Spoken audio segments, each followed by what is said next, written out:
Now, tonight, we continue our conversation on the issues of fixing the nation's problems and our engagement with those who are seeking the highest office in the land. Tonight, we will be hosting one of my guests who earlier appeared on the program in the week, and I promise that we'll be bringing him back. He's an engineer and businessman turned politician. He was a former deputy governor, and he's serving out his second term as governor of Ebonyi State. He's a presidential aspirant of the APC. Governor Dave Umahi joins me live here in our studio in Abuja. Thank you, Excellency, for joining us. Thank you very much. It's good to see you, flesh. Thank you very much. Yeah. There were some glitches. We were unable to conclude our conversation. Exactly. A lot of people say, oh, why don't you bring him back in the studio? Thank you so much you are able to make it tonight. Thank you. Let's begin. You were absent in that meeting. You are the only candidate or aspirant of the Southeast extraction that was absent of that meeting. Were you not informed? That meeting, actually discussed that meeting with Senator Richard Okorocha, yesterday night. And we joked about it because earlier on, before the Southeast aspirants, declared, there were only His Excellency Minister Ngige, Rochas and myself. And we had 3 meetings. I said, look, we'll come together and do a consultation together, contribute to a common cause to do that. And then we started hearing that some other aspirants were going to come on. But before then, Senator Ngige, had to withdraw his aspiration. And yesterday night, so we spoke and we said, look, we're going to take the meeting back to Senator Ngige to collect penalty from him. And it was at that point that Senator Richards later called me. I said, look, I've spoken to other aspirants. Can we do this meeting? And of course, we agreed to do the meeting. But after service, I was told that the screening would take place tomorrow. And I didn't know that you have to come with your original credentials. So I had to jettison to Ebonyi State and collected my, original credentials. So you have them intact? Yes. It's not been eaten partly by rats and rodents? No, not my own. There are certain credentials you have, no rat with it. No rat with it. Yes. You've laminated it. Because we are seeking the #1 office in the land, something will come under scrutiny. Exactly. So they're intact. Yeah, great. So that's the reason why you couldn't make it. And but we spoke, and I told them that, it's a good thing. Because when people, believe that Southeast cannot work together, the only thing I said is that we are not the one to choose, when people say, let's have consensus among yourselves. It has never happened, because the president that we be is not going to be the president for the only Southeast, for the entire Nigeria. So it's for the entire Nigeria too. So I said, look, we have to abide by whatever decision the party will come up, with.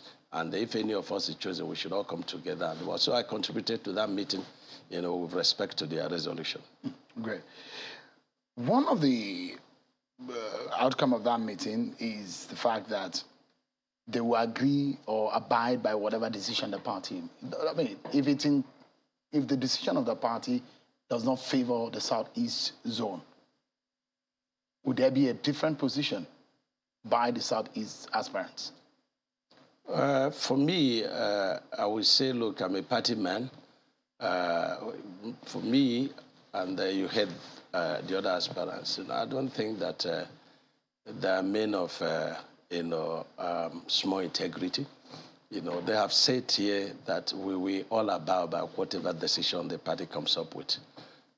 We are under a party, and even if we like it or we don't like it, we can't disobey the party. So we abide by the decision of the party as far as the aspirants are concerned. One of the reasons you gave, or the major reason you gave for leaving the PDP, is that the aspiration of the Southeast may not be clearly respected. Does it look like that is going to be achieved in the APC? Well, that's the prayers. You hope for something, you pray about it, but but my position, vis-a-vis, Southeast in APC, and, my position, on this particular matter in PDP, there are 2 different distances. Because my position is, look, we've been voting for PDP as, a region. And you can't, among your peers, you always vote. One day you ask to be voted for. And so when I saw that trait, I said, look, I won't stand it because I won't know what I would tell our people. And it does appear that that fear is still not yet eliminated. I thought that PDP, by the way they attacked me, including my own brothers, that they would have, proved me wrong. But it looks it's not going to happen. You think that the PDP will not pick a Southeasterner? I'm just saying that they should prove me wrong. And that is what they're supposed to do, because they called me names, when I had that revelation. Remember, I'm a man of God. When I was in PDP or Basike was in APC, and I predicted I was going back. I didn't know how it was going to go, but I say he was going back. And of course, one of the governors said I should be disciplined. But that was a message from God, So I saw a revelation that, look, we're going to be shortchanged in PDP as a region, having performed, our duties, and cooperated with other regions in South, and in fact, entire Nigeria. So we should be, as a matter of equity, justice, and fairness, be allowed, even for once, even to contest and fail, even if I have to use that word. So the PDP, so for you, when you heard that the PDP threw the race open to every region of the country, you felt that what you have emphasized in the past is coming to pass. Well, I just laughed both in vernacular and in the spirit. That's what I can tell you. I laughed very deeply, and I needed to have words from those who attacked me, especially my own brothers that attacked me. They have to tell the Southeast people what happened at the end of that exercise, and they failed to clinch it, because I blew that alarm, and they're supposed to enhance that alarm. They're supposed to, say, if I were them, I would say, look, this is our son. Why don't you make a promise? The zoning that took place in 2019 took place 1 year, 1 year before the election, before the primaries. And that's what I expected, PDP to come out clear to say, look, we're going to compensate you. You've been voting, and you've been, abiding, party people. So we have to give you a chance. And there are credible, aspirants from Southeast in PDP. I can tell you that. Well, I mean, the case is not different in your party. Your party seems to have thrown it open too. How much, talking on. That's why I say that the situation in PDP vis-a-vis Southeast is totally different from this, in APC, because APC is just about 7 years in existence, or 8 years in existence, if you like, and 7 years in power so far. And if you check the voting pattern, you find out that it's only in 2019 that we became wiser as a people. Otherwise, in 2050, we had to put all our eggs, in one basket. And it's been there, since 1999. And that's the anger that, all our eggs were in one basket all along, the basket of PDP. And so you wouldn't give us even a chance. But this one is only in 2019 that we, because of whom Mr. President, is, his pedigree, across, and his love for Southeast, whether anybody likes it or not, then some of us came out openly to say, look, we need to be wiser. We need to give Mr. President at least 25%. And a couple of states in Southeast did that. And so you cannot get deeply angry on the basis of, party patronage. But what we are talking about is the issue of equity, fairness, and justice, as far as the nation Nigeria is concerned. It's not going to be entirely on the basis of, patronage to... Because those who say, look, what you ran away from the PDP is perhaps looming in the APC. Your colleague governor of Ondo State, Rotimi Akeredolu, has asked the APC to come clearly on the issue of zoning, that the party should not be ambiguous about the issue of zoning. But your party has not since come out to say whether or not they are zoning the... and people will say, look, if the party went into the National Convention to elect its leadership by zoning, why has it been difficult for the party to come clean on the issue of zoning? Well, the party has not come out, with a final statement as far as that issue is concerned. And the primary is just a week away or less than. I have always told you that APC has what is called self-cleansing velocity, mechanism, but it's a system whereby, they reinvent themselves. So it happened, during the National Convention, because they have an impeccable character, in Mr. President. And so he commands the respect across the entire Nigeria, even across party lines. So we believe strongly that, at the right time, God speaks to every leader. At the right time, God would have spoken to Mr. President, our national chairman. And we call all of us. And remember, everybody runs the destiny of his or her life. And so I believe that is going to follow the course of our destiny, and God will speak to the leaders. You think it's fair for the APC to have a presidential aspirant of a Southeast extraction? Oh, sure. Yes, I do. I do. And I've always said, look, if the rotation is on the basis of North and the South, when it comes to South, the only region that has not tested an elected president is the Southeast. It should not be ambiguous at all. So if it is on that platform of equity, fairness, and justice, so you have to give it to Southeast. We have three brothers, and then, one brother has been voting for the other two brothers. And so there must be an opportunity for the other, two brothers to vote for the third brother. That is what I call fairness, equity, and justice. But if it is not on the basis of North and South rotation, and it is on the basis of the regions that have not tested. The Northeast has also not tested, because I have to be a fair person, and I have to be very frank in national discussion. So two options. If it's on the basis of regions, then you look at Northeast and the Southeast. If it's on the basis of North and South rotation, then you have to look at Southeast. That's what I think is fair. Earlier in the week, leaders of the Southern and Middle Belt Leaders Forum came out, and this is their position. First, they called on all delegates of all political parties and true lovers of democracy as a sacred obligation to reject presidential aspirants or candidates from the North and only vote for those from the South in the party primaries. They also called on all politicians and professionals from the South not to accept or any account the position of vice president, as that will amount to a shameful committer of present and future generation of Southern Nigeria to senseless political vassalage. That is a position of Southern and Middle Belt Forum, the leaders of those two regions. That's not all. If you read down that communique, they zeroed down on Southeast. Yeah, they did. Yeah, they zeroed down on Southeast. And you see, these are leaders of these regions, and I won't be able to, there are certain words they use that are too strong. As a fair person, we neither, would want to comment, this, but I would just say that there are words that are very strong, and I think that the nation is on a very fragile, situation, and certain words, should be managed for the unity of the country.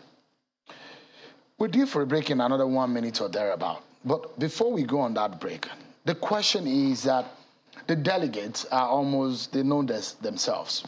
And part of our obligation here in the media is also to sensitize Nigerians of the role and obligations of these delegates.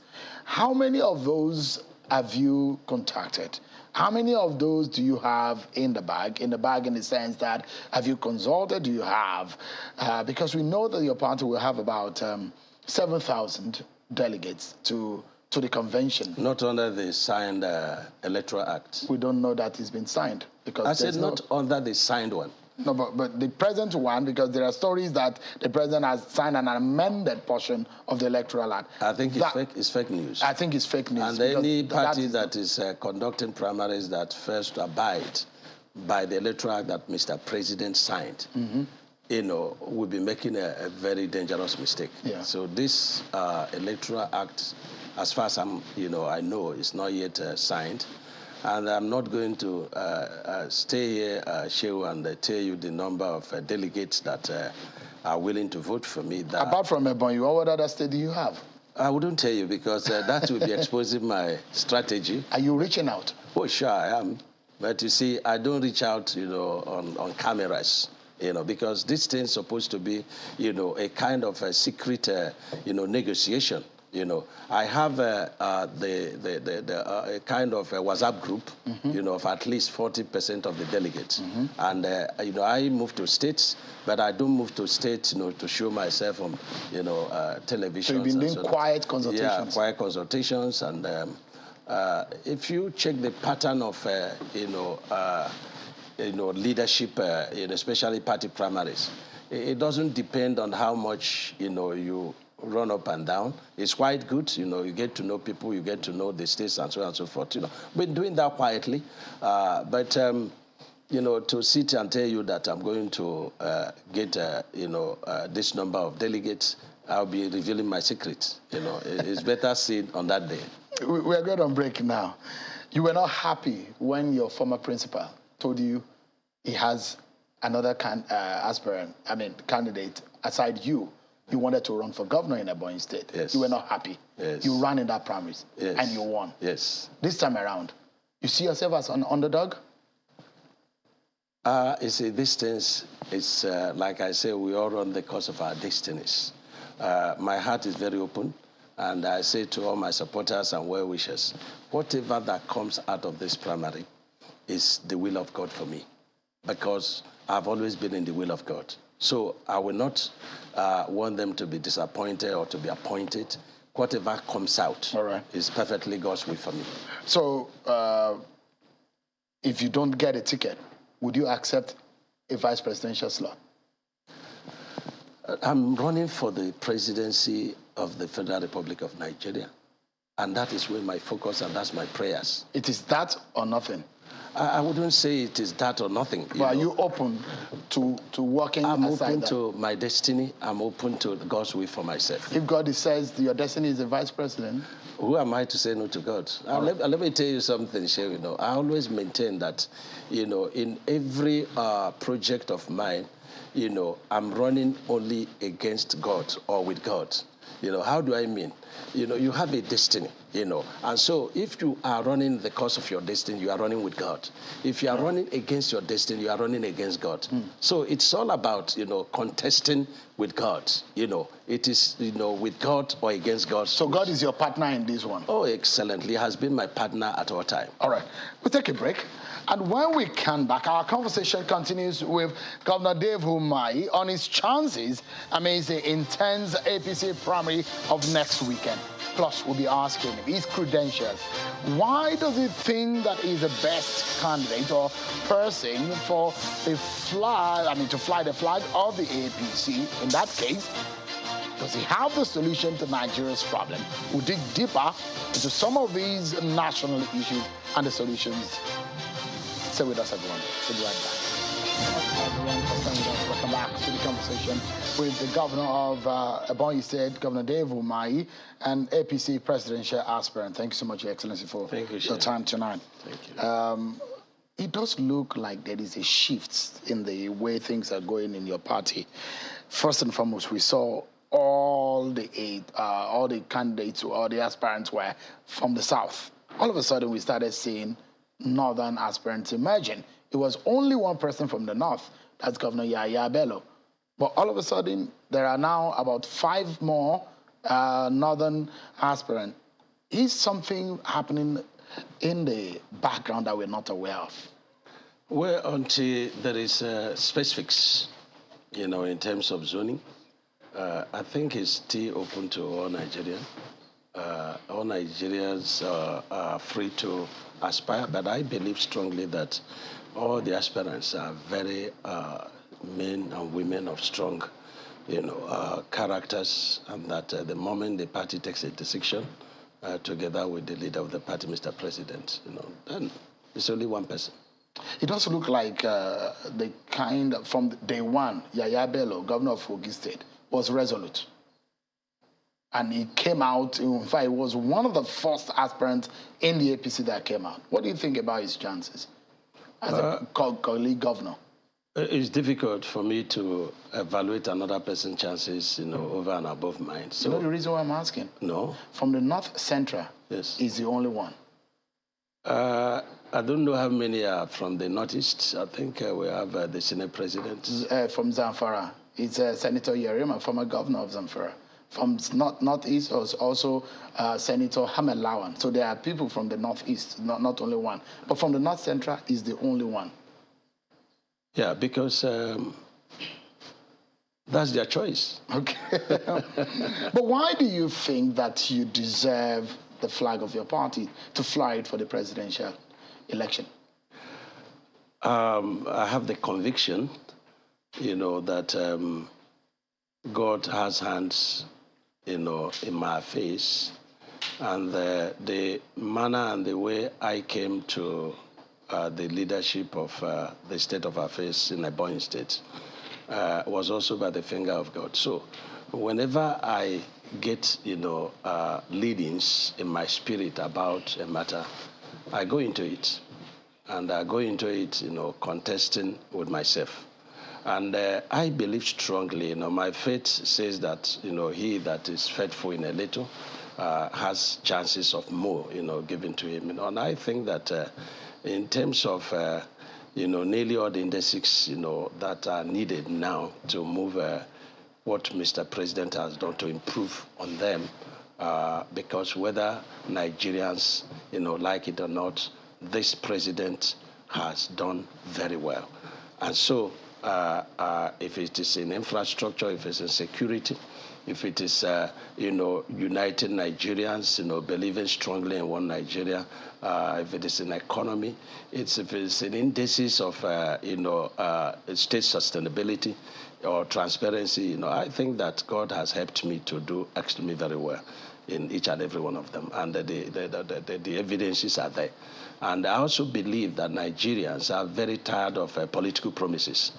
They want to see evidence of what you have done. And I have evidences of what I've done. And I believe that what I've done, could be replicated at the national level, could be said to be the microcosm of the macrocosm that Nigerians, are waiting, for.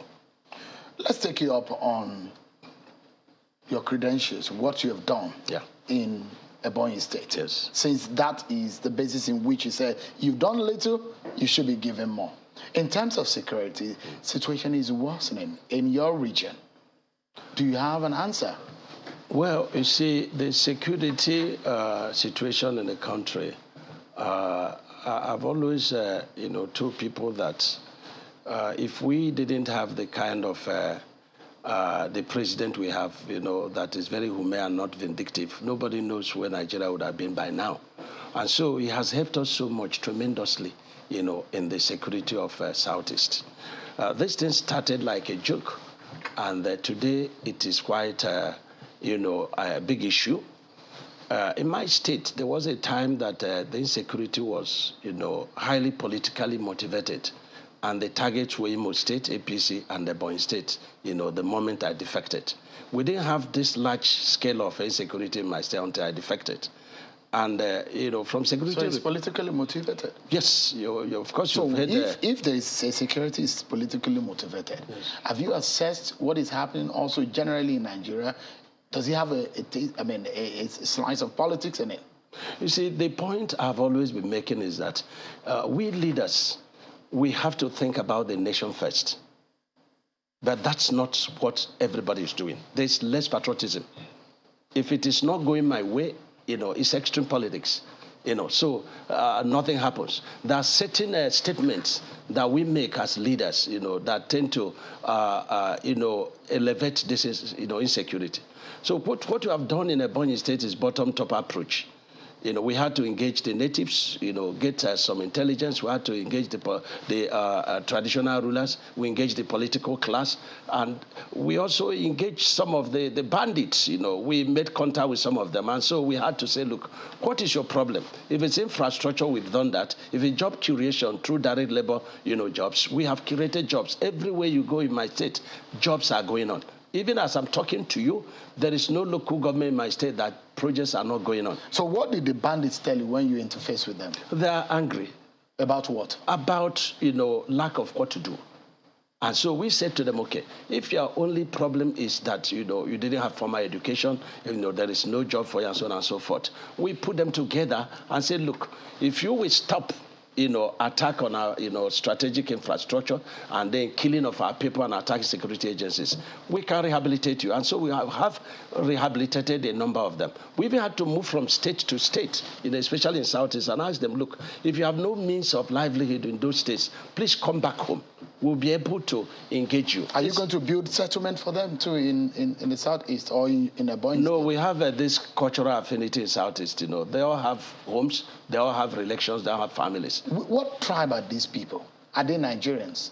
Well, people, tend to, be very funny and say, look, that we've been invaded by outsiders, but the truth is not true. We have, people from other regions that are in Southeast, and there's no tribe that you don't have criminality. I would not say that some of these people from other tribes do not engage in criminality. But these bandits, what language do they speak? The bandits are, what I call bandits are people that are, engaged in violence, And there are people, Southeast people, the youth, some of them are also in this category, So when people tend to say that the insecurity in Southeast is being imported, I do not buy that.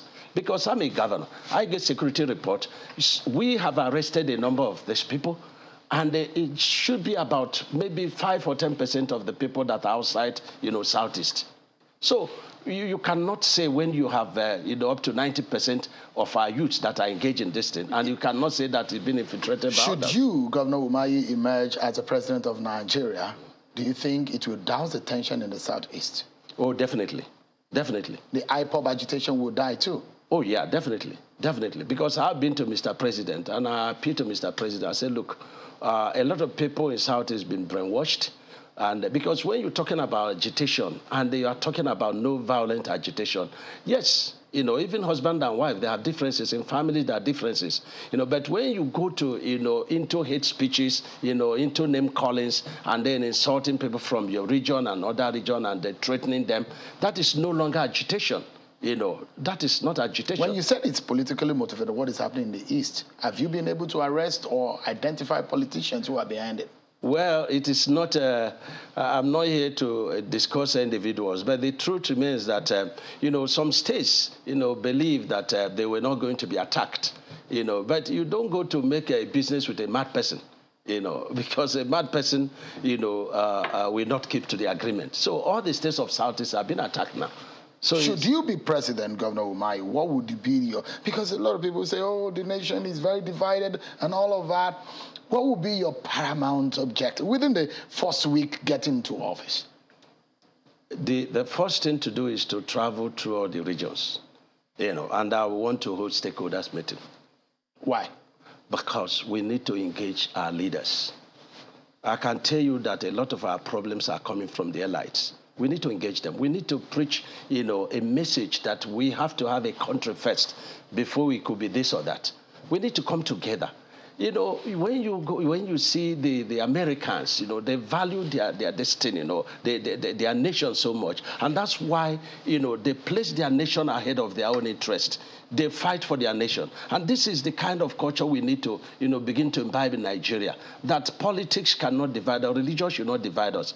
And all these indices, should be looked into, and then they aggregate to having a kind of national discourse, where we need to place the interests of the nation ahead of our own individual interest.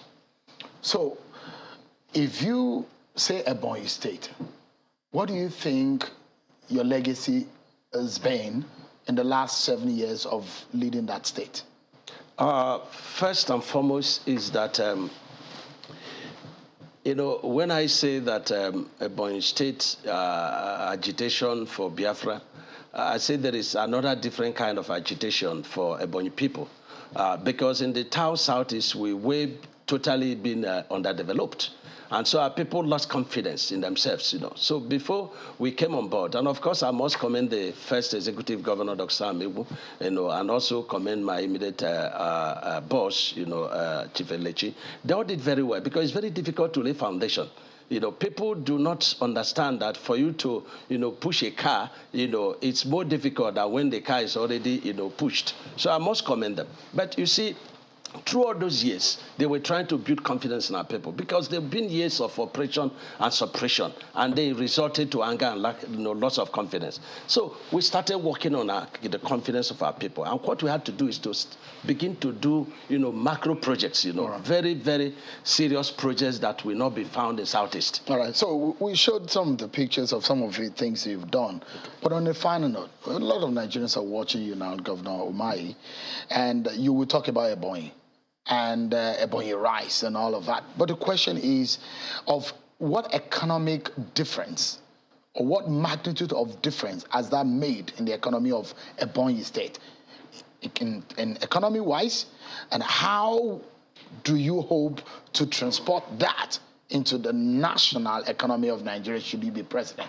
Well, it has, not just in the economy of Ebonyi State, also in the economy of Nigeria, because we have a lot of outlets in Port Harcourt, in Abuja, and Lagos, where we say this Ebonyi rice. We have a lot of Nigerians who are distributors to this Ebonyi rice, and we are very proud of it, and Ebonyi rice is quite nutritious. You can cook it without even salt or even without, any protein. How much of your economy does it can you boast that it takes? Yeah, you can give it about 20%, 20% Ebonyi rice. And when you become Nigeria president, should you become Nigeria's president, how much of economic turnaround can you achieve? We start looking at, agriculture, of course, solid mineral, and then there's one aspect that you're missing, and this issue of direct labor. I've used it very successfully in Ebonyi State, and that's why, in a lot of indices by the World Bank, evaluation, and the Bureau of Statistics and the Ministry of Finance, we came first in a number of them, And so what is happening is that through this direct labor, the capital flight is minimized. And one of my legacies I can tell is that I've made more engineers, more businessmen and women than politicians. If I become president, I'm going to come up with policies that tend to emphasize, politics over, doing things with your hands. I believe, from where I'm coming from, business background, that we need to create jobs through direct labor. And we can only contract those jobs that our people will not be able to do. And through this, we import the technology that we desire, and then be able to also invent a number of machineries, that can help us to improve our industries, agriculture, and of course, infrastructure. Governor David Umahi, thank you so much for coming tonight, and I wish you the very best in your pursuit. Thank you very much. Thank you so much. Thank you, sir. Well, just before we go, here is my final word, everyone. Come around and everyone, let's have a family conversation. 2023 election and whoever becomes Nigeria's president will be a great determinant factor on how this country is shaped going forward. Let's say it's a make or mar election for our country, Nigeria. At this point, there is no sitting on the fence, everyone. Both the young and the old must rise up and heed the clarion call to play their own role. But today, I need a heart-to-heart talk with a section of the political class. They are the less than 1% of us, and the interesting thing is they are the most critical at this point. There are less than 4,000 of them in the PDP and about 7,000 of them in the APC. They call them the beautiful brides. No aspirant will mess around with them. They have the power to vote in or vote out anyone as they wish. The reason aspirants have been cutting them, whatever decision they make, the party is bound by their choice, and that will be the name on the ballot and the face of the party for that election. The sad thing will be if the delegates choose badly. The rest of the millions of voters in Nigeria are left with no option but to pick from the choice of the delegates. Several factors influence the choice of these delegates. Some of them, sometimes they are the leaders who are responsible for their election and selection in that role, and some other times money politics, which we have seen happen many times. That is a dangerous path. Mr. or Miss Delegate, let me let you know that the future of this country is in your hands, and you cannot blame anyone for how it turns out, because that your single vote can determine the fortunes of this great country. Please don't sell it. Nigerians now know that you are responsible for the choice presented by your party. We are all watching and waiting. If you will be counted as a patriot or one that will be swayed by a plate of porridge, the coming week will be very critical. The ball is in your court. Choose wisely. And that is my final word tonight. And that's our show for tonight, everyone. Many thanks for watching. I'm Sean Kimbale. Bye for now.